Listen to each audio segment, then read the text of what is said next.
Hello and welcome back to Football 301. I am Nate Tice. We have a superb show.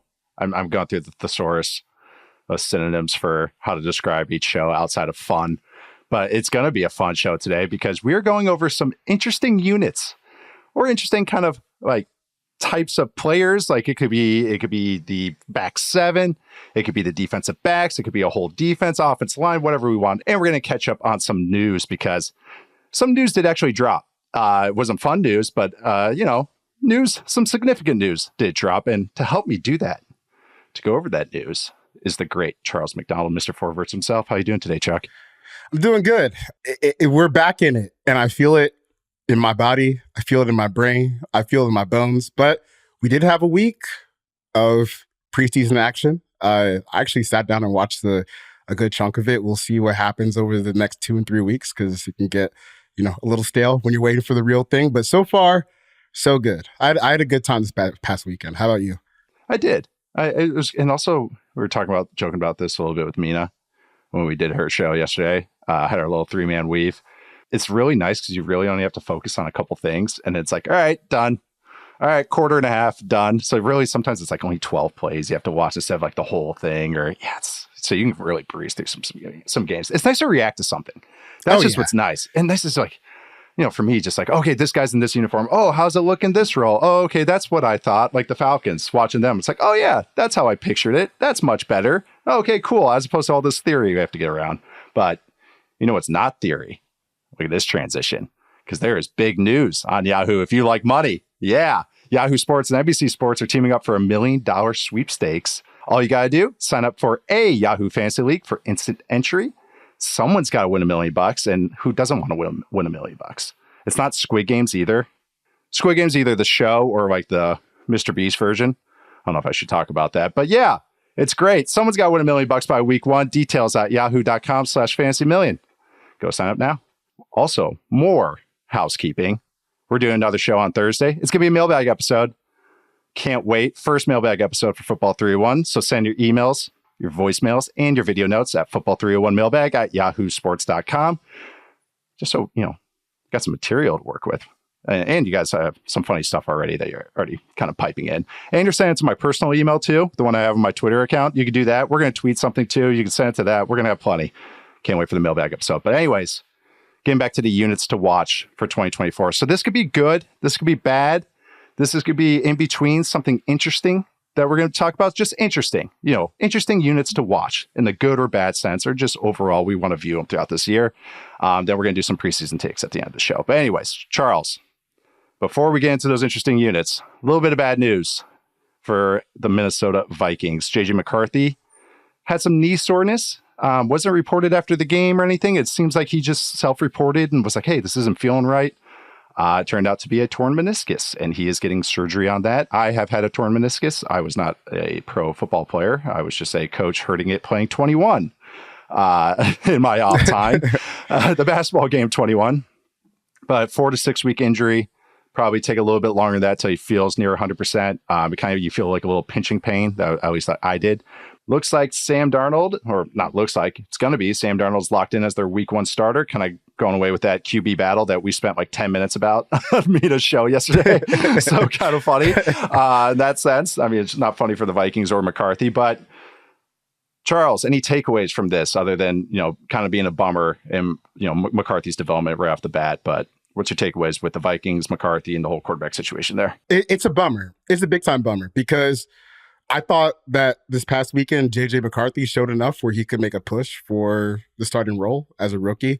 So for him not to be able to play maybe this season, maybe they just give him a redshirt year. That's pretty disappointing.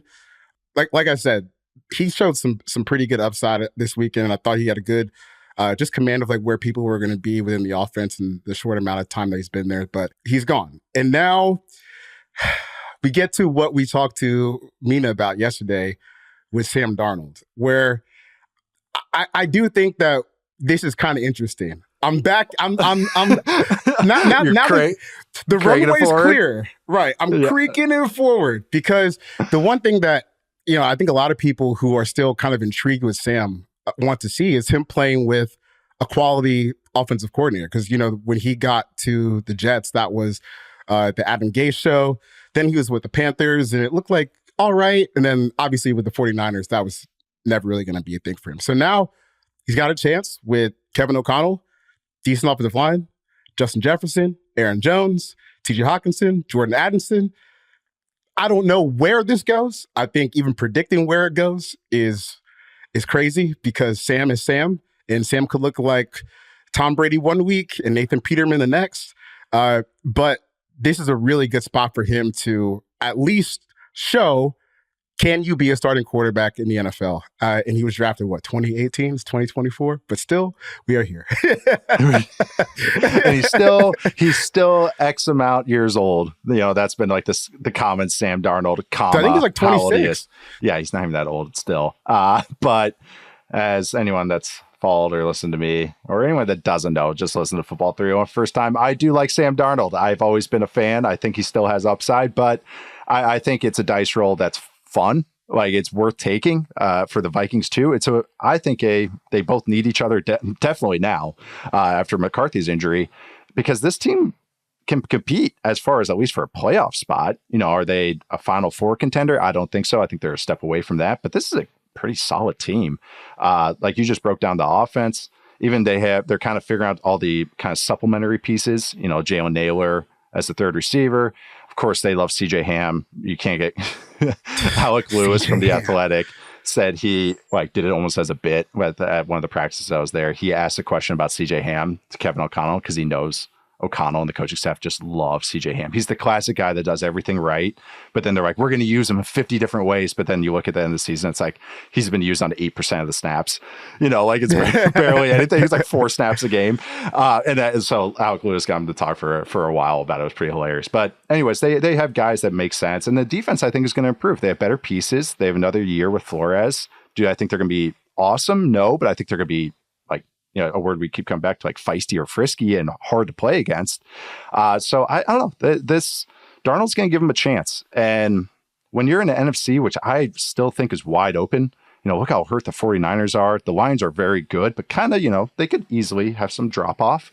Even if we do think we're going to talk about one of their units later, or actually just like in a second, actually. But it's wide open. So this is a dice roll, hey, and he can hit, he can get hot. And he can bring some different elements than O'Connell's had with the QB run game stuff. So I'm just at the very least, just as a neutral fan, very just interested to watch this because it's a pretty cool ecosystem and a guy that can do some cool stuff. Yeah, Sam's really funny to me because it's like no matter what happens on the football field, whether it's good, bad, or neutral, his brain has been erased from the last play. Like he never learns on any of these mistakes. Should have been tight end, man. Yeah, but he was a linebacker in high school. I know. Makes a lot of sense. But dude, he'll fling it downfield and it looks so pretty. And sometimes it'll connect for a huge gain. Other times it will be picked off, but he's throwing it regardless. Yeah. So that'll be fun. It should actually be like legitimately entertaining to watch. So it might not be good, but I'll be tuned in. I'm interested in see what happens. The run games could be so much better just because they're not giving 15 touches to Alexander Madison. Like, it's just going to be naturally better. Even if Jones plays 11, 12 games, it's going to be more explosive. He's a way better running back than they've had recently. Even Dalvin Cook's last year, way better than that. And I think Ty Chandler's got some juice too. So the run game is going to be a little more entertaining. And then it's going to be Sam Darnold. I mean, we already saw a dig route that he's just he's letting that thing go. And that's what he's going to do. But he's got a dude in Justin Jefferson that's not even a 50-50 guy. He's like a 70-30 guy. And you have a quarterback that's going to throw up 50-50 balls. Okay, I like that. That's going to be fun. But yeah, Josh Allen, by the way, they asked him to put together his ideal foursome for golf. And he he had it right away. I think Kyle Allen was one of them. But then he said Sam Darnold was one of the foursome guys. And they're like, oh, why? And he's like, just the vibes. And he's just like, Sam's just perfectly even keeled. So it's just like you described my quarterback. He said that's exactly how he is as a foursome. So that makes total sense in the world. So we were going to do an Ayuk news tidbit, but there's nothing to report. We'll talk about it when it happens. All right. There's our Ayuk. 15 seconds right there.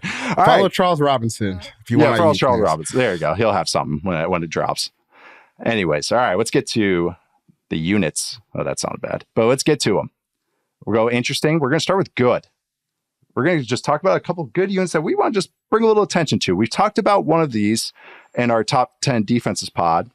That is the Bears back seven. So not just their defensive backs, not just their linebackers, all of them.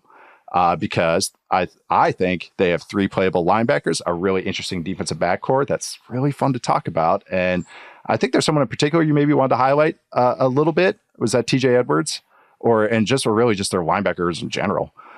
Yeah, the linebackers in general, because I don't know if I'm kind of maybe overrating their performance last year, but it's just, you look at the first 4 weeks of the last season and they were so bad. There was a point through the first 3 or 4 weeks of the season, based on next gen stats, where TJ Edwards and Tremaine Edmonds both were allowing 100% completion rate in their areas of coverage. Not good at all. But they got so much better as the season went along, and then kind of culminated in the Montez Sweat trade. But focusing on the back seven, Tremaine Edmonds, I thought by the end of the season was easily playing the best football of his career. TJ Edwards, solid linebacker too. But like you said, the defensive secondary is really what gets me excited about this group, at least, because just imagine a few years ago, you're breaking down a secondary to someone and you're saying Kevin Byard, that's the weak link. You probably think that's a pretty good spot. Yeah, that's not the same Byard, a few years ago, but still, we're looking at Jalen Johnson, Kyler Gordon, who literally over the past 2 or 3 years might be the most improved player in the NFL, because his rookie year, I thought he was DOA. Got to draft another one, but he's here. And then you get Tyreek Stevenson last year, who ended up being, a rookie stud for them. Daquan Brisker. They got dudes, man. I don't know if the depth is there quite yet. If you lose someone, you're probably in some trouble, but you're looking at a secondary that should be one of the best in the league. The linebackers are one of the better linebacker duos in the league, and then everything going on up front. If they can just get one or two of those guys to hit that they've spent all the draft picks on recently, you're looking at a really, really, really tough defense. So if there is going to be a way for the Bears to win the NFC North this year as Caleb Williams develops and gets better throughout the season, this is probably the unit that does it for them. Yeah. And the Reddick trade's not happening, by the way. Because he can't be traded. Just look at his cap hits and everything. Not going to happen. But this back end of this defense is just, even Jack Sanborn, a Derek Klassen favorite and a former Wisconsin Badger. So they have 3 linebackers where most teams don't have one. That even if you just say, oh yeah, they're playable. I don't know if they're Pro Bowlers. It's it doesn't matter. Most teams legit don't have one playable linebacker. And having that guys with size. You got to look at this division they play in. The Vikings are going to run the ball, even if they are more of a finesse run team. The Packers are going to pound the rock. That's what they're built out. They're going to go with 2 tight ends as well. The Vikings might do a little more 2 tight ends as well. But then you got also the Detroit Lions, who are going to always play bully ball with that offensive line, the run game. Just that's how they're built under Ben Johnson, Hank Fraley, Dan Campbell. So having size and guys that can just actually hold up against that and take on those offensive linemen, that is just that's what it's needed, and they actually have it. But the game that always stood out to me was they got a couple of turnovers in this, and maybe that's why, was the Browns game, where they really were just squeezing everything. So yeah, but that's why I just got intrigued by it. But then when you mentioned Kyler Gordon, who his impact when he came back from his injury was as significant as the Montez Sweat trade. They're really smart defense.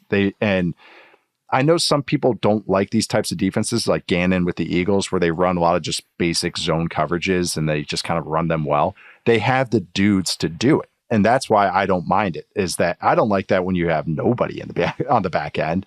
That's kind of when Mel Tucker was the defense coordinator for the Bears. That's what he was doing. He was like, oh, cover 3, cover 2, with nobody to do anything.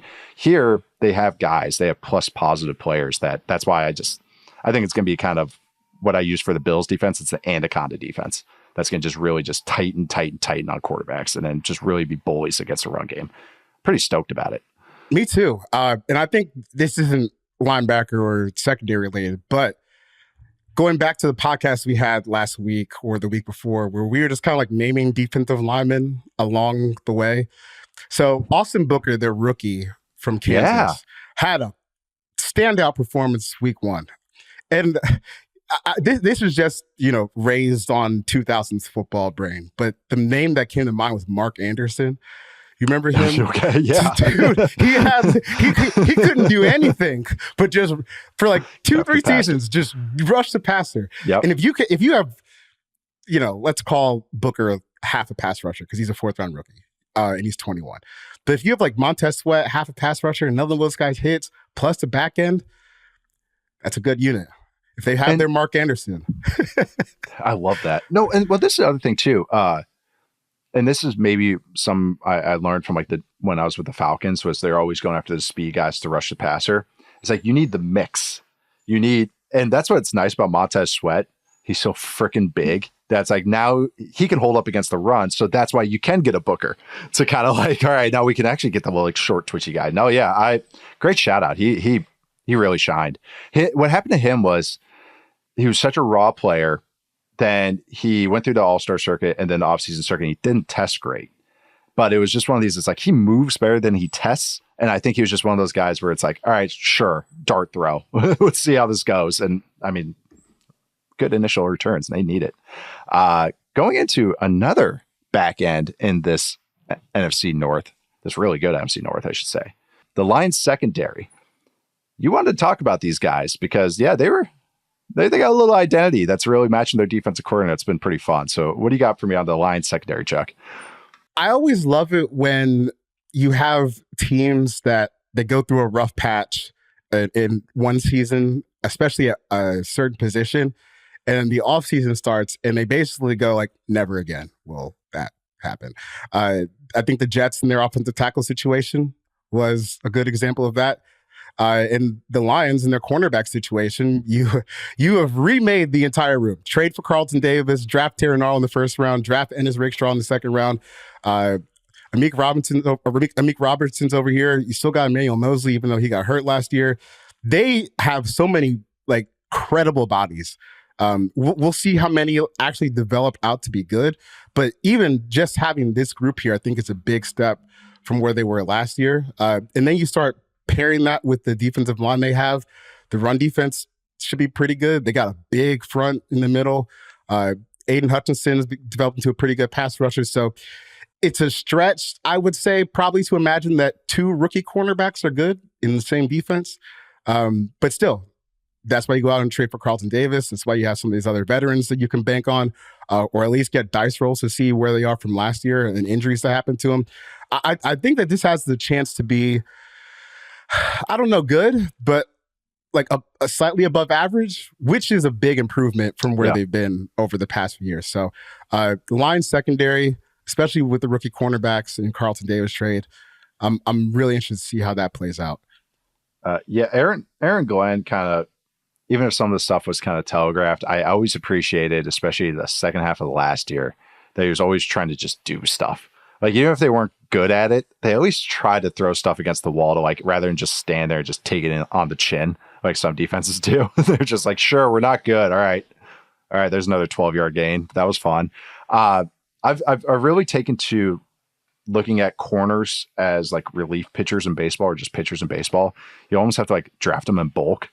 It's like, yeah, some are going to get hurt, some are going to stand out, but we just need bodies at this problem. And then, okay, a couple worked out here. Like you said, I don't know if both corners could be good, but even if one hits, boom, you're good.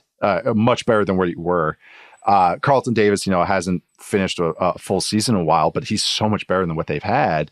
And he's just perfect for what this defense is because he has an identity as a corner. He's so feisty. He's so, offense players would say handsy. But he has an identity, he's tenacious and he's going to have some fun in this defense because they're going to play a lot of man coverage and that's what he's going to love doing. He's going to take it to a lot of receivers and have fun with it. It was funny in the pre-draft process, I had described Ennis Rakestraw as like a Diet Coke Carlton Davis. And we were doing our draft show with Dane Brugler and Dane was like, oh yeah, that makes sense. And then they trade for Carlton Davis, and then they draft Ennis Rakestraw. We're all just kind of laughing. And then because he has the exact same type of style, even if he's just smaller. And then Terrion Arnold, same thing. Terrion Arnold's been a really fun personality already, and that kind of is reflected in his play. So I thought this was probably, I should have more interest in this defense because some of their young guys are really improving. McNeil's a star. Jack Campbell, I think, is better than people have made him out to be. Maybe I'm just a sucker for big, fast linebackers. Maybe if you can't go in the right direction all the time, but I still like him. And Brian Branch is, awesome too. So I don't know. It's one of these I've really grown. Like, it's like the Bucks offense and like the Lions defense have really grown on me the last kind of couple of weeks as I've really studied them. So I thought this was a great shout out by you. But they are already dealing with injuries though. What was that? Yeah. Let me see. Yeah, that's the problem when they're small. We're kind of seeing that a lot in this preseason. Rakestraw has an ankle injury and Terran Arnold has an upper body injury. Okay, so we'll just shut up. We'll just leave that dot. We'll just leave that dot. Yeah. Okay. We'll get back to it in a couple of weeks and see where they're at. But actually, we'll be back in just a minute. We're going to take a quick break to pay the bills, and we'll be back with some more interesting units for this season. All right, we are back. I liked how you used credible. I usually exclusively it's just incredible, and you said credible defense. I like that. It was just like, they're credentialed. It sounds a little nicer than average, I liked it. Yeah. As you guys are real NFL players. You guys are starters. Credible starters. You passed the threshold. Credible. I like that. Yeah. All right, but now for another credible unit that actually might be they might be a little better than that. That's the Packers defensive line. I was really more studying Lucas Van Ness just to see what was going on with him, and he played a decent amount, but he actually looked really good on this front. But this defensive front might be something. They have Kenny Clark, obviously, who is like still younger. Like, how old is Kenny Clark now? Because he entered the league when he was like 20. He's like 27, 28 right now. That's insane. Yeah. He's made 3 contracts. He's 28. Right? Yeah, he's about to turn 29. He's been in the league since 2016. That's insane. I was still at the Falcons then. That's crazy. But yeah, still have Kenny Clark. But these other guys is what makes them, makes it a lot of fun. Devontae White, who you have experience with as a Georgia fan. Carl Brooks, who I have kind of, really fun little young player that they drafted in the 6th round last year. Rashawn Gary still there and still a good player. You can still run zone read stuff on him. And, Preston Smith is still there. But I just kind of want to take a minute to say this defensive front is I think more than interesting. They're interesting plus to me, where they can be more of a standout unit than maybe I anticipated going in. I want to see how they hold up against the run. Might help if they get more of a loaded box now. But, they don't really have that size. They have more kind of gap shooters. But still, I really like the juice that they're going to bring at the quarterback and maybe be more of an explosive defense. One that I'm kind of a little more interested in now, especially after watching them in the preseason. Do you have any thoughts on the Packers defensive front? I'm trying to see were any of these guys your favorites? I know you've been kind of a Kenny Clark guy, right? Oh, yeah. Kenny Clark, because funny, when you said 2016, I was like, what was I doing in 2016? I was like, that was one of the first prospects I would break down. I used to do like videos on front 7 players and their responsibilities and stuff like that. And Kenny Clark was the first one I did. And now I'm 30. And I was like, wow. Okay. That's why you knew that age, right? I'm barely older than them. Yeah. Yeah, I had to think about what I was doing back then. But just as far as the Packers defensive line goes, I think what's interesting about this group is they've invested so much recently by the way of draft picks into this unit. I just counted 7 since 2021 defensive line and edge players that they've drafted. So, I guess they're going by the philosophy of it's like, shoot, man, one of these guys got something. Has to be something. I'm still pretty bullish on Lucas Van Ness. I know he had a pretty quiet rookie season. I think Devontae White, he had like a weird profile coming out because he was old, but also a freak athlete and played well. And he's like had his moments where he's come along, but still putting it together. But the rest of these guys, I feel like it's just, if we go back to the word credible, it's not, maybe you don't have 10 Kenny Clarks, right? But you got one Kenny Clark and a bunch of guys that can play around him and kind of crush heads, especially I think against the run. They should be pretty good this year. I do wonder some about, as our friend Justice Mosqueda has said a bunch to us, wonder about like some of their interior rush stuff. But if you're still banking on Wyatt and, some of these other guys to develop, it could be a good unit there. I think that this defensive line, at the very least, is going to be a pain in the ass to run against. That's what it is. I think it's just that I've been more, they were kind of an afterthought to me. And I've really looked at it. I was like, hey, I actually like a lot of these players. And I checked the preseason game. And again, it's a small sample size, alarm bells, all that before I have to say this. But they were going against the Cleveland offense, and they were just taking it to them. And they had some of the starters playing. Cleveland did some of their actual guys that they're going to be playing this year.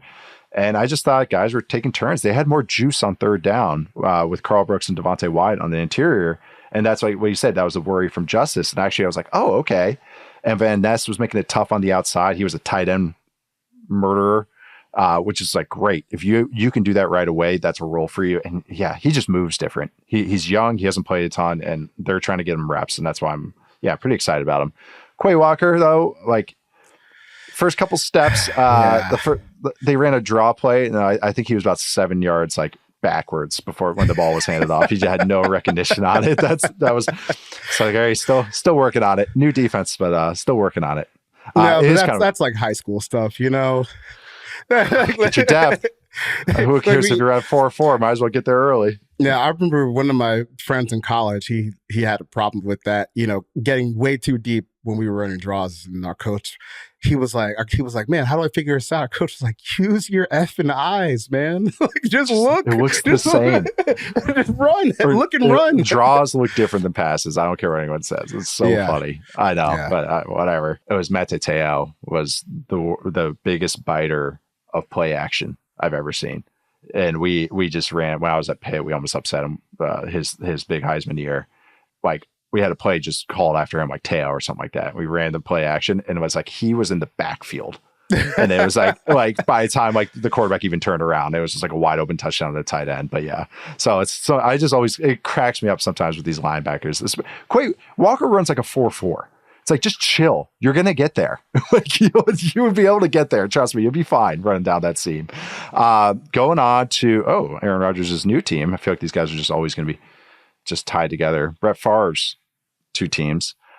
Jets offensive line. I feel like they're pretty interesting. They're healthy right now, which is just like knock on wood if you're any Jets fan right now, because that's going to just drive your entire season. But where are you at with the Jets offensive line right now, Charles? Like the same spot I'm at with the whole team. Like, it should be okay if guys are healthy. I thought Fashanu had a mixed bag in his first game, which is, I think, expected. He played most of the season most of last season hurt. I mean, he's a rookie, so I wouldn't really expect him to come out and just like flat out dominate from day one. But he should be, I would hope, like in line to start at right tackle, and then you can make Morgan Moses a swing tackle because, talked earlier how some teams will say never again and brought up the Jets offensive tackle situation. Tyron Smith, Olu Fashanu, trade for Morgan Moses. I think that qualifies as we would never want to be in that situation again, where like Carter Warren is starting games for them. So in for a penny, in for a pound. That's right. Yeah, yeah. Or 300 pounds. Look, I don't know if this offensive line will be good per se. I still am pretty worried about the interior. I'm not sure. As good as he is, I'm not sure if AVT, Elijah Vera Tucker, is someone that you can really count on to be in there for 17 games, which is sad because when he plays, he's really damn good. And then on the flip side, on the other side of the line, you're going to have Joe Tippmann at center. We'll see. And John Simpson, who's, to me, like a replacement level guard. But if the tackles are good and Aaron's willing to just kind of sit there and run the offense, man, they still have weapons. Like the Aaron Rodgers to Garrett Wilson connection, even though we haven't seen Aaron Rodgers play in, almost 2 seasons now, I'm still excited about that, even though I do think Rodgers is one of the biggest wild cards in the league. This offensive line, it's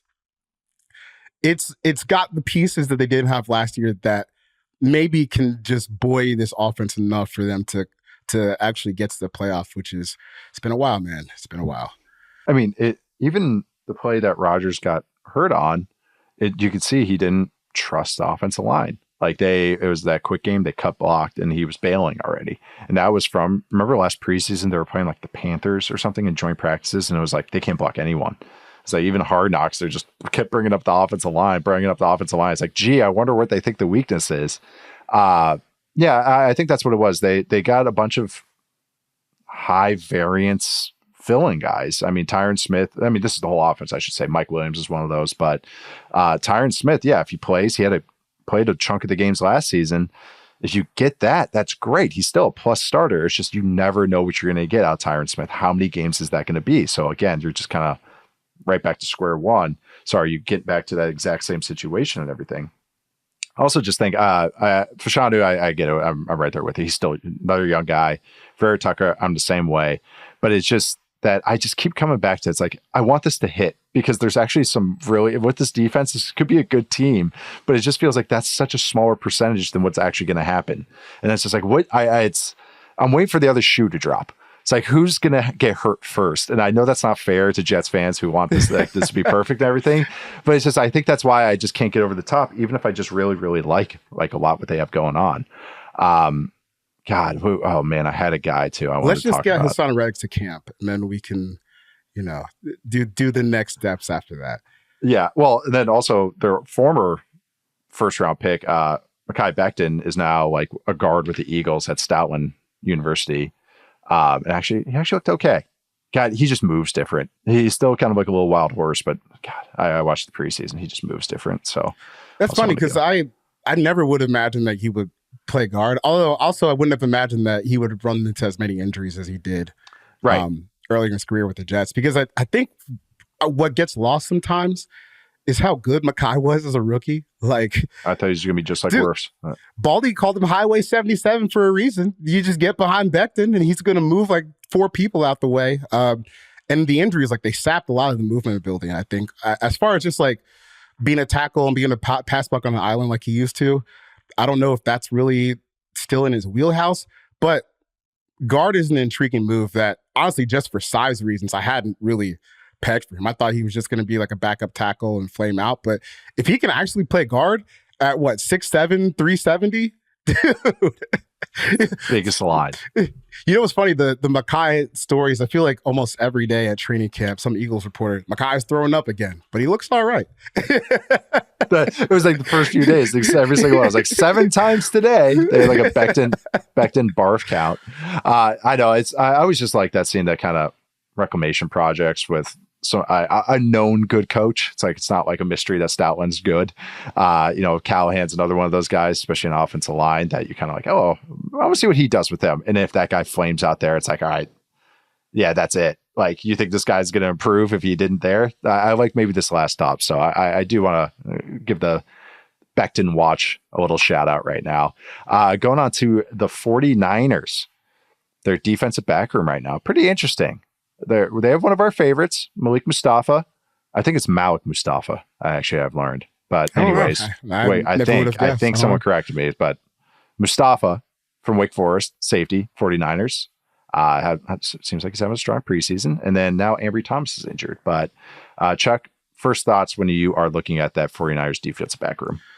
I feel like really since Richard Sherman left the 49ers, that secondary has not been discussed all too much, especially when you just look at all the other pieces on their team. It kind of goes on the back burner because you're looking at, even just on defense, you got Nick Bosa, Fred Warner. We've had Eric Armstead and DeForest Buckner and Devon Hargrave. And you go to offense, we already know what goes on that side of the ball.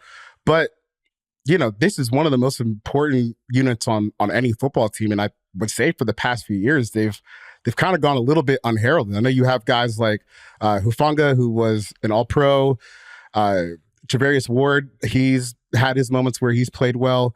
But I really do think one of the interesting things about this unit is the potential safety trio between Hufanga, Jair Brown, and Mustafa. That's something I would not want to get in the way of if I was a running back, because all 3 of those guys, they play with their hair on fire. I think it kind of matches the overall intensity of the defense.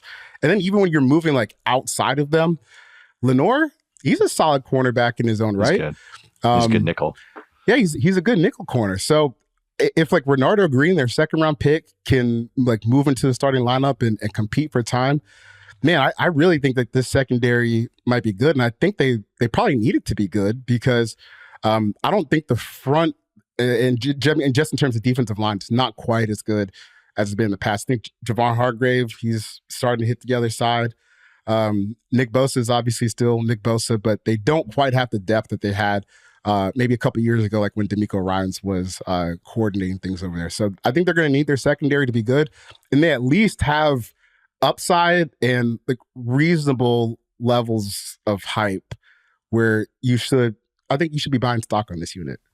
Yeah, that's where I'm at, is that Ward was really good last year and fit, and kind of it helps when you have a little bit of a pass rush. You can play a little bit feistier rather than getting stuck in a lot of spag blitz situations. But yeah, Lenore and him are just like, yeah, they're plus players. It doesn't even matter outside of that. That's more than a lot of teams have. Figuring out the other corner spots can be huge because Lenore is the outside corner when they're in base, and when they go to sub, then he's the slot guy. So that was huge for them last year, figuring that out. They had what's his face from the Falcons, Isaiah Oliver, there for a little bit, and he was getting shredded. Made me look like a fool. And then they're like, okay, after their bye week, they put Lenore back into the slot, and they're like, okay, we just got to hide this other corner. We figured it out, scrap heap it. But I also think you brought, I know we're talking about the secondary, but the fronts thing was Hargrave. There's a bit of a Hargrave tax because he's such a gap shooter and such a get up the field guy. He kind of got caught a little bit because that's how Bosa is too. Armstead and Buckner before that, they were kind of the brawler guys, the fight, really going to hold up. Kind of need a mix of these guys. So I think they've realized that, and that's why, they get Collins. They maybe there's a defense. Now they understand maybe what they have and can kind of adapt off of that, because I think that was a little bit of a oh shoot, okay, this is a little different because they were a little worse against the run last year than they had been typically. But this is, again, supposed to be talking about secondary, but I am interested in the Devondre Campbell signing because they sucked out of base last year, and now they got actually a workable linebacker. So I am interested with that. But talk about the headhunters. Devondre was tweeting his ass off about how bad the Packers were all summer, so he better show out. He's saying that Joe Barry is basically the worst thing that ever happened to him, which is interesting because he did have a good season over there. He's not like my guy Brandon Staley. Yeah, not like Brandon Staley. It's hey, this is similar. It's kind of similar defense. The Hargrave Malik Collins pairing is interesting. It is, isn't it? Now that I think about it, because dude, you're looking at the Collins thing's a little different than people are, or not different. It's I think people have I have kind of just lost that in the wayside a little bit. Me too. Honestly, I didn't realize he was here until just a second. But this defensive line group, Nick Bosa, Malik Collins, Javon Hargrave, Leonard Floyd, dude, we're running draw every play. Are you kidding me? Yeah, because they're going to shoot up the field. They're shooting up the field. Yeah. So I know, and I think this year they're going to say that's a feature, and a bug. I don't know. It's different. It's usually get one. You need kind of a brawler type. That's just kind of the styles make fights kind of thing. It's got to be a feature because Javon Hargrave, he's probably about 30, right? He's not changing 31. how he plays. I think they signed him at 30. Yeah, he's not changing how he plays at this point. Malik Collins is 32. Leonard Floyd's 30. These guys are who they are. And I will say, luckily, you have Fred Warner because you're going to have to clean up off of what those guys make. And it's not all negative. It's a give and take. Right. You still I know we sound really negative. We're sounding really negative right now, but no, it's still a very feisty defense. A lot of teeth here. I say this from experience as someone who loved to get up the field when I played. I used to get put on timeout all the time where coach would be like, no, you're sitting in the B gap. Okay. You're not going to fly up the field and chase the ball. You're going to sit here and let someone else make a tackle. But with these guys, I think they're just going to try to wreak as much havoc as possible. Yeah. And then Fred Warner on the back end is going to clean up. Cleans it up. That's it. And what's them play fast too. That's why Ward can play feisty and those guys can play fast and take chances is because they know up front they're going to take chances. So I'm just curious how it comes together. It was last year. They have an identity on base downs. It's really third down. I'm interested in how that all comes together, but moving on to, I know we haven't really talked about any kind of sexy positions. So let's get to that. Let's get to the reigning Super Bowl champs, the Kansas City Chiefs. Bunch of new faces on offense. Where do you want to start? Because they're really trying to go for an identity shift on offense, which I think is, I like the script. I'm not sure if the characters have been casted correctly. Yeah, let's start with the receivers, because I know I've said this to you probably a bunch of times, but it's in a vacuum. If my team just added Xavier Worthy and Hollywood Brown, you'd be might need a little bit more. But this team just won the Super Bowl by basically throwing to 2 players by the end of the season. Yeah, maybe 3. And with a shaky run game. Yeah, with a very shaky, inconsistent, to put it nicely, not credible run game. But Uncredible. Uncredible. But here's the thing with the Chiefs that everyone knows by now. You got 15. When you got 15, you're just playing a different game. I mean, they won the Super Bowl with Kadarius Toney point shaving for half the year, right? Like, this is as much concerns as you could have about Worthy and Hollywood Brown. This is so much better than where they were a year ago. It's so much better. And I would say it's for this year, it'll probably be just about average. But they won the Super Bowl with bad. So they're on the sliding scale of the Chiefs. I'm excited because I love bombs away Mahomes. I think anyone who thinks this is going to be Tyreek Hill is sadly mistaken. Hill is like 200 pounds, built like an absolute tank. Worthy is close to 160 pounds, and he's small. So it's going to be a situation where they might have to get creative to get Xavier Worthy open. It's a small wide receiver duo between him and Hollywood Brown. You're combined like 300 pounds between the two of them, a little over 300 pounds. But they can fly. They can fly. And that should be enough for the Chiefs to start looking like the offense that people expect them to be, because they still were a good offense last year overall, but it didn't feel the same. And even Pat said the same thing. He was like, last year was not fun. I was like, really? Really? That's what not fun looks like? You had like a top 10 offense? Okay. All right. It's over. It's probably because he was just like, oh, again. And as he like runs out of the pocket and throws something across the field again. He likes doing it though. Don't let him fool you. Yeah. But I thought that's a great point. And something I got to come back to always is I've always been a big believer that it doesn't have to go from like crap to like great. It just has to go from like crap to not crap. It has to go from below average to average, and that's an improvement, or below average to above average, and that's 2 tiers improvement. And that's a great point about these receivers is Hollywood Brown is like a high end 3, maybe even a low end 2 at best, I think, in a good receiving room. You can make that work. Rice can be your kind of quasi 2, and actually it looks like he's playing week 1.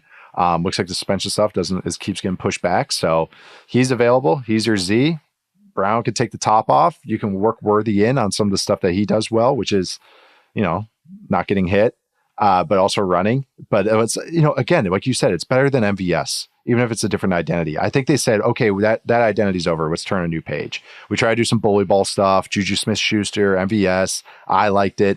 Now I think it's going to be a mix of speed, and then some 13 personnel stuff, with Jared Wiley, who's another new face I'm excited about.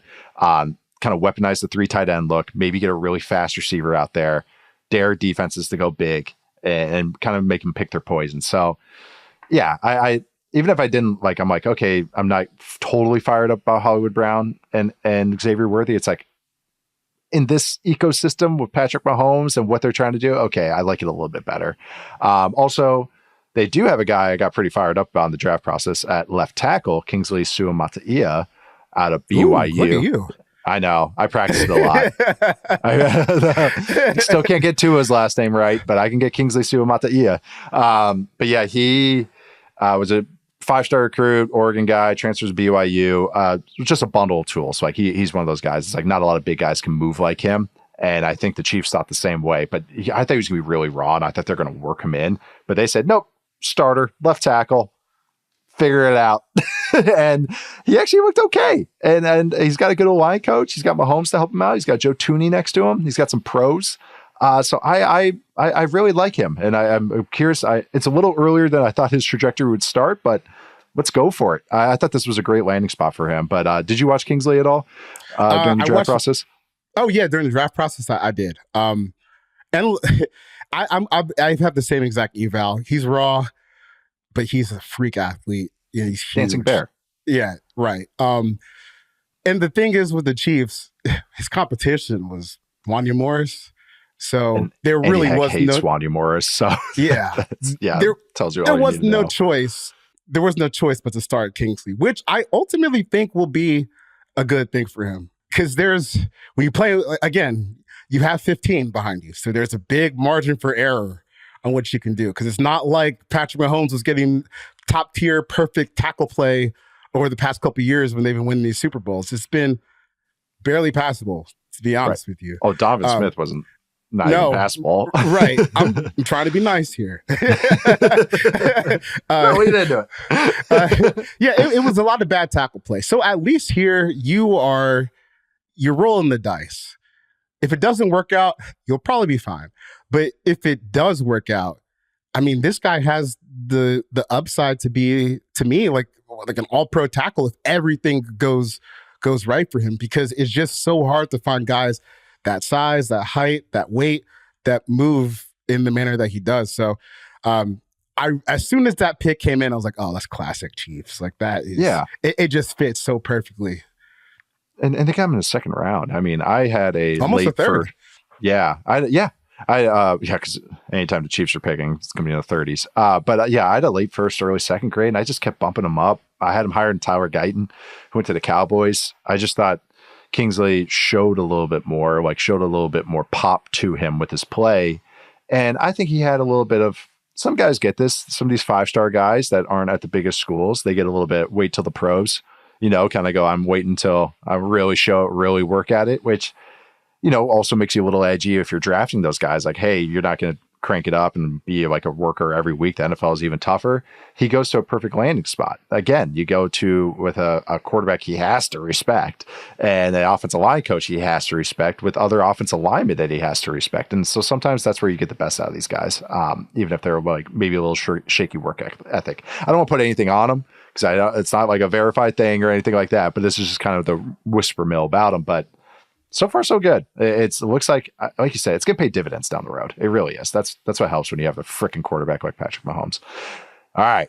We're going to take one more minute, and then we're going to cover some units that we think are implosion candidates to wrap the show up. All right. We are back on Football 301. We're going to do some implosion candidates, some implosion units, and then a lightning round with some preseason standouts. We kind of mentioned a few, but a few more that we want to throw out there. But implosion candidates, where do you want to start us off with, Chuck? Let's just get the Falcons out the way. Let's just get this out the way. Batting leadoff. Batting leadoff, yeah. The Falcons defense. Man, oh man. When Braylon Trice got hurt, their third-round rookie edge out of Washington, when he got hurt and he's going to be out for the season, I was like, oh, God. DeMarco Hellams also got hurt in like the third play of the game. Looks like he's going to be out for the season. And he had actually turned out to be like, hey, nice little third safety in the 7th round, but he's gone. So I don't see, outside of Jesse Bates and AJ Terrell, I don't see where there's any playmaking on this defense like whatsoever, unless Grady Jarrett comes back from his ACL at 30 years old and just rocks it like he used to before he was hurt. And it just makes you go back at the offseason and be like, man, like if you guys really want to compete this year, you could have used the 8th pick on defense, or trade it down and pick the quarterback and then use another asset on defense. It just it's shaping up to be, I think, a really, really long season on defense for Atlanta. And they already were thin personnel-wise, and now they're losing guys. I don't know where the pass rush is supposed to come from. I don't know where like the coverage from outside of Terrell and Bates is supposed to come from. But hey, we got Kirk Cousins and Michael Penix, so.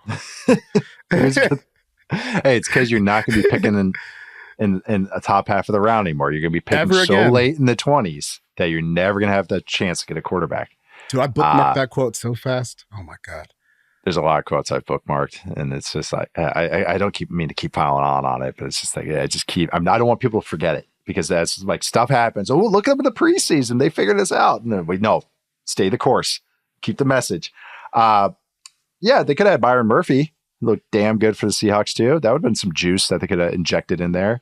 The pass rush has been an issue in Atlanta for forever, over a decade, 12 years, 13 years. And they kind of were going, we're going to get some size guys. And I was like, okay, I like Trice. I was a big fan of Trice. And then Dorless, it made sense for this defense. What Raheem Morris at least liked to do with the Rams, kind of some hybrid fronts up front. And Dorless kind of fit that to a T.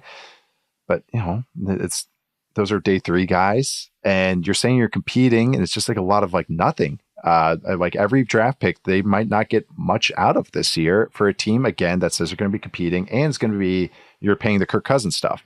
So you want cheap talent. And that's kind of the flip side of I know you say that you go to Penix and you can flip that coin, but we'll see how coin flips work. But I'm just like, I keep looking at this defense. I'm uninspired. I know Raheem Morris, we're both Raheem Morris fans, I think, but he's come out and said, oh yeah, I'm used to kind of a hodgepodge group with the Rams. And I agree. Yes, he is used to it, but they had one guy in particular on that defense. His name's Aaron Donald. And with Aaron Donald, it solved a lot of issues and created a lot of good situations. They had some fine players, and he did, like, this is why he got this head coaching job. And I was pumping him for it, was because of what he did with kind of the no-name defense, but he still had Aaron Donald. So, and Gray Jarrett, as much as we like him, is not Aaron Donald, and he's coming off an injury, and he's 32 and all these things. So it's just not, I'm trying to add it up, and this might be a shootout Atlanta offense again, a shootout team, I should say, where it's just they're going to give a bunch of points and it's just going to be kind of a little slapdash. So I'm kind of they can implode pretty quickly because I just don't know who the aces are, especially in the front seven. My midseason prediction for the Falcons is we get a headline from somewhere saying Raheem Morris mulling taking over defensive play calling duties. That's my prediction for the Falcons here. Is there a lake pun in there? No, we're just dry over Lake here. Lake overfills, Morris takes over. It could go back quick. It is. That's what I think. Like, we've pumped up Ryan Nielsen a little bit, and that's why we're excited about the Jags defense. It's like he did a really good job with not the greatest players in the world. That's why we like them so much. Nobody. Yeah, Richie Grant got put on a poster a few times last year, and hopefully they get Justin Simmons. That could be interesting. Actually, just mention the Jags. All right, just mention the Jags. Perfect transition here. This kind of keep taking shots at this team because I just kind of want to. Kind of keep coming back to it and just how fragile it is. But the Jags offensive line in the run game, I think we both wanted to focus on it. But when you look at that front and you look at their potential up there, what do you think, Charles, with the Jags? It's okay. I don't even know. Okay might even be a stretch because I feel like run blocking wise, it just wasn't what it quite needed to be. And I don't think they have, and this sounds crazy to say because I actually do really like ETN and like the explosiveness he brings, but it doesn't feel like they have the running back skill sets in order to actually play with, an up and down offensive line Zeke at times. Right. Yes. They need like a thumper. It doesn't have to be sexy. You're right. They need someone to just get in there and say, hey, it's going to be 4 yards and that's that. But I look at this group. And obviously, one of the problems last year was with the Jaguars' offense was they just couldn't run the ball efficiently or consistently. Sometimes ETN will break off for a 40-yard run, but there's a lot of +1s, +2s, -1s, -2s in the same wavelength of carries. I don't know if they made enough improvements. I guess really the only improvement is going out and getting Mitch Morse and putting him over Luke Fortner at center, which is. It's fine. It's fine. It's fine. But overall, it just goes back to what has been so frustrating about this team all offseason. It's like, man, you had so many chances to do something about where you are, and whether it's poor self-scouting, whether it's not understanding where you are with other people you're negotiating with, they just didn't quite get across the finish line where they needed to. I mean, I think Anton Harrison's going to be a good player over at right tackle, but we all know offensive line, that's a sum of your parts unit. So if you have one, Brandon Scherf's definitely on the decline. Mitch Morse has been on the decline for a while. Left guard, Ezra Cleveland is NPC. And Cam Robinson is close to an NPC too. Decline too. Sharp decline. Yeah. That's where it's at. It's when you first look at it, you're like, okay, I recognize that name, Brandon Scherf. I recognize that name, Mitch Morse. Okay. But you got to also be updating your kind of takes on these guys because, Scherf, again, it's just injuries caught up with him. It is what it is. That's why he's on the decline. He tries to get there. He just can't move how he used to. He can't move people how he used to. So you don't even get that kind of like finisher, kind of double team mover guy that you like. But great shout out with Harrison. He's a very good player. Like that was a hit. I make fun of Balky all the time, but he was an absolute hit for them. But Morris, yeah. And what I don't like about Morris is that we just talked about how the running game needs a plugger at running back. I also thought they needed it at center. Like they needed, and Morris is a finesse center. He's a puller. He's decent pass protection. He also can kind of be all over the place mentally in pass pro. Like he can kind of lose himself, which is like, oh no, not again. We're getting more of this. Like Trevor's just gonna be running for his life again. And yeah, Cleveland, like you said, is NPC. It's just, it's very boom busty. And I thought this offense needed more sure things in the run game. I thought that they could really go for some just, even if it's not sexy, it at least is just something you can rely on and be efficient. Because the pass game has been so nickel and dimey. And I do think they're going to try and push it a little bit more. So that was encouraging to see. Trevor looked phenomenal in the preseason game. But hopefully you see some more Luke Farrell reps. That's what's so sad about this Jags offense, that you're relying on Luke Farrell reps. That's where they're at, though. But you need, again, this is a term I always came back to last year with them, is they're fragile. It's a fragile ecosystem. One guy gets hurt, this thing is done. But not just receiver or O-line, it's both. So yeah, it's not what I like. It's not what I want to see. The term that comes to me when I look at the Jaguar supporting cast, high difficulty, because this seems like you are going to have to be pinpoint to make this work every week. You got, we just talked about the running game and how inconsistent they are. You got the Gabe Davis, Brian Thomas Jr. duo, which is like, man, that's reeks of inconsistency. Like you got to give it to Brian Thomas, the inconsistency and nod, because he's a rookie. Gabe Davis, like this is just what he is at this point. And then Christian Kirk in the slot, but also Evan Ingram's like best in the slot too. So it's like, man, how's it come together? It's the island of misfit toys, right? So I don't know. I think Trevor's good enough where this can look respectable. Yeah, but man, this is tough to make the playoffs with this unit. It's going to feel like the offense from 2 years ago, I think. The Jags offense from 2 years ago. That's where it's like there's going to have some nice moments and everything, but it's just there's going to be times where it just feels tight. And that's just been a running theme with them. And it starts with the offensive line, really, because they can't drop back. You know what it is? It's like a basketball team that relies on long twos. Like just contested long twos. You just said high difficulty. That's what this offense is. It's no gimmies, no threes. It's just ISO ball twos like that. Just 18 footers, like too much Kobe film for this offense. Joe Johnson. Yeah. It's the ISO Joe offense. That's really what this feels like. Yeah, I know. It's just the easy buttons just never are there. Very boom busty. But again, I threw this one right at the last minute and it's just almost just a one hitter. This was because this could be a two-parter thing because I'm maybe getting ahead of myself on the lightning round for standouts of preseason, which was the Bucs offensive line. Graham Barton, Cody Mock looked a lot better. Even some backup guys were actually like looking really improved. And I was kind of digging it. Kyle Trask got a couple nice moments as well. But also that's on the other side of that, they played the Bengals. Bengals defensive line. Oh my God.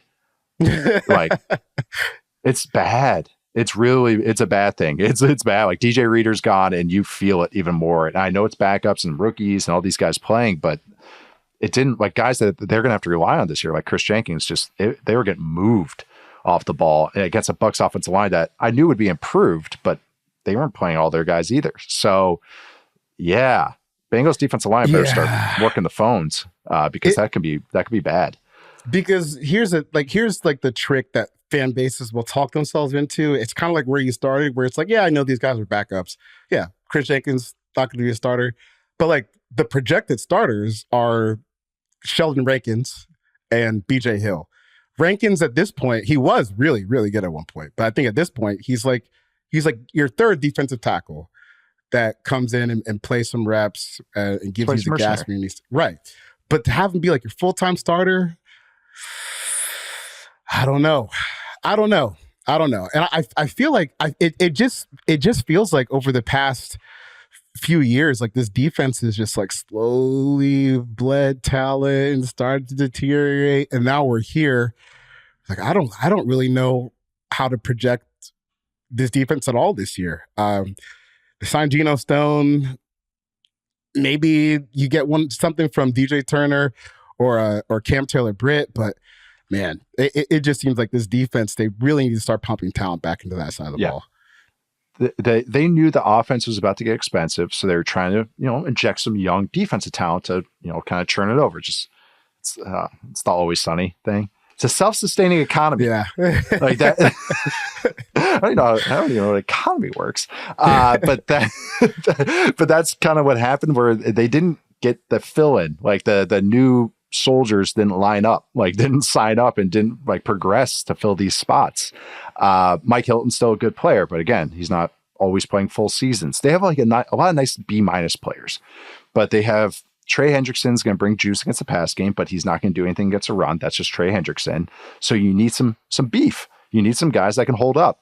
BJ Hill, fine player, fine. Much better with a better player next to him. Sheldon Rankins is, I just looked it up, plays about half the snaps of a year.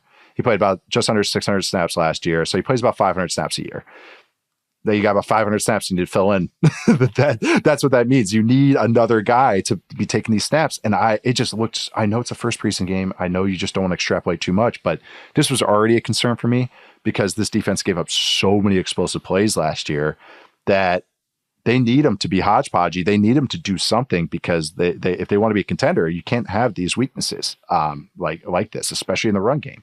It doesn't hold up. This type of bad run defense doesn't hold up in the playoffs, and that's what this team wants to do. So, yeah, kind of wanted to. Sorry, Bengals fans, I haven't talked to you. Bengals, I haven't talked about you much, but do you want to bring kind of a magnifying glass on the ant kind of moment there to kind of burn it? But get into more preseason standouts.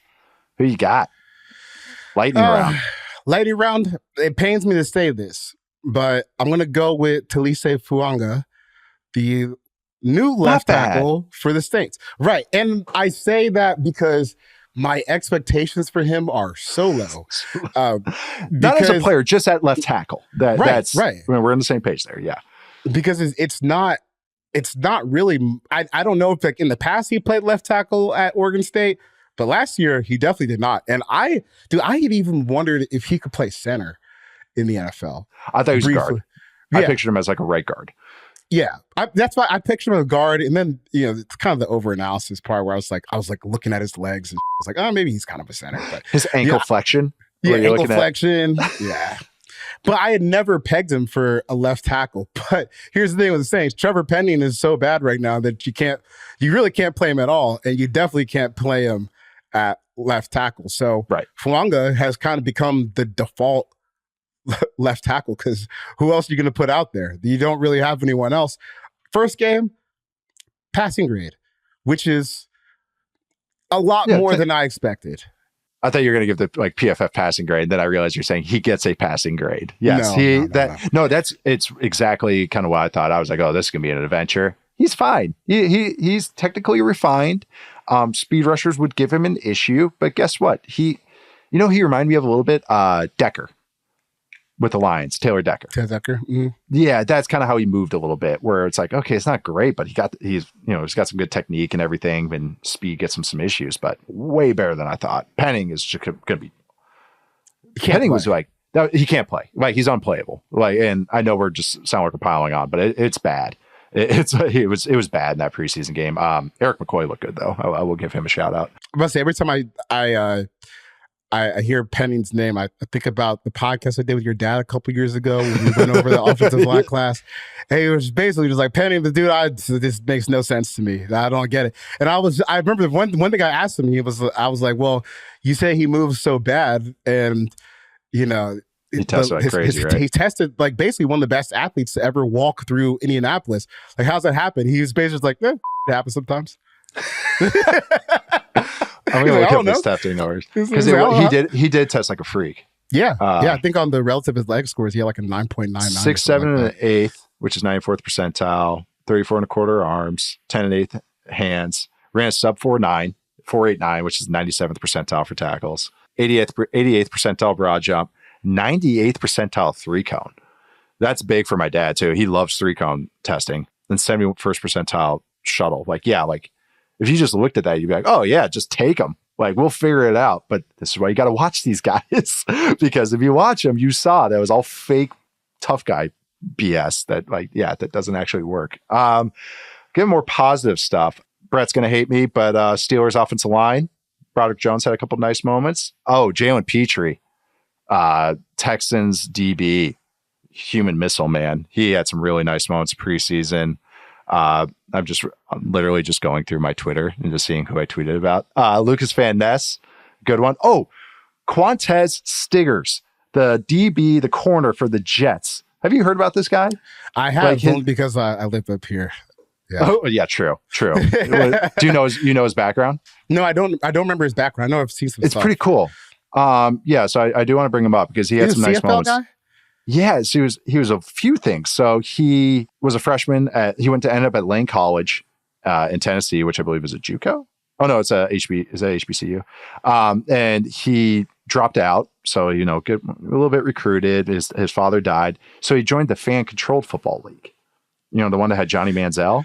Yeah, our friend Eric Alco was involved in that. Yes. So that was in 2022. So he's 20 years old playing that. Then he balled out.